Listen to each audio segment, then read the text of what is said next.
Hello, my fabulous artists! This week, our project is taking what we learned from last week, the Complementary Color Leaf Project, and we are still going to be using complementary colors, but not for leaves anymore. We are going to be talking about still lifes. Still lifes are very popular in art history and when people make art still today. So a still life is either a setup of objects, a lot of fruits and vegetables sometimes, or it's when you find something and you decide, I'm just going to paint that. That can also be called a still life.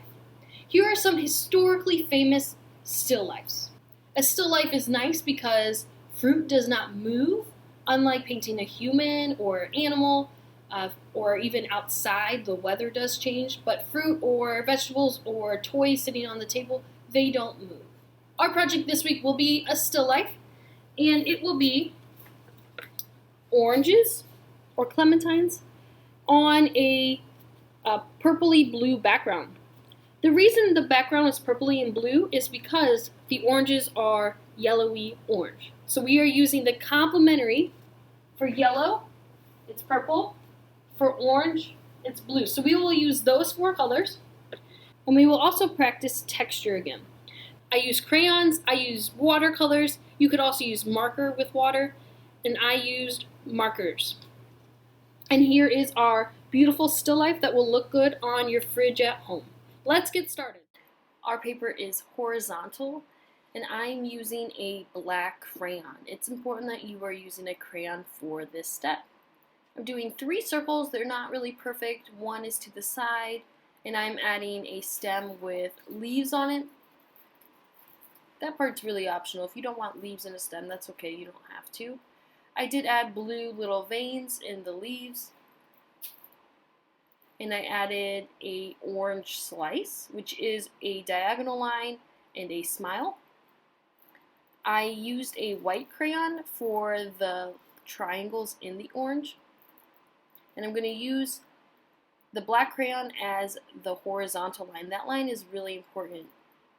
I did little dots on each orange with the white crayon. I know it's invisible right now, but it's there. And we're going to go in, and if you don't have watercolors, you can put markers on a plastic, dip a brush or Q-tip in it, and you can paint with that. So I'm mixing yellow and orange to get my yellowy orange.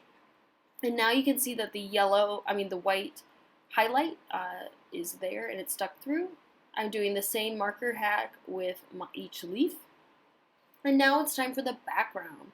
The background, if you remember, this is supposed to be complementary, which means opposite side of the color wheel. And since we use yellow and orange for the oranges, we are going to use purple and blue for the background. So where that horizon line is at, that's where the table meets the wall. And so the wall, I started off with like the same color with the bluey purple, and then I decided I wanted it to be darker. So what did I do? I added some black watercolor to that. And that really makes the oranges pop. It makes the table come forward and pop as well, so you really see what everything is at.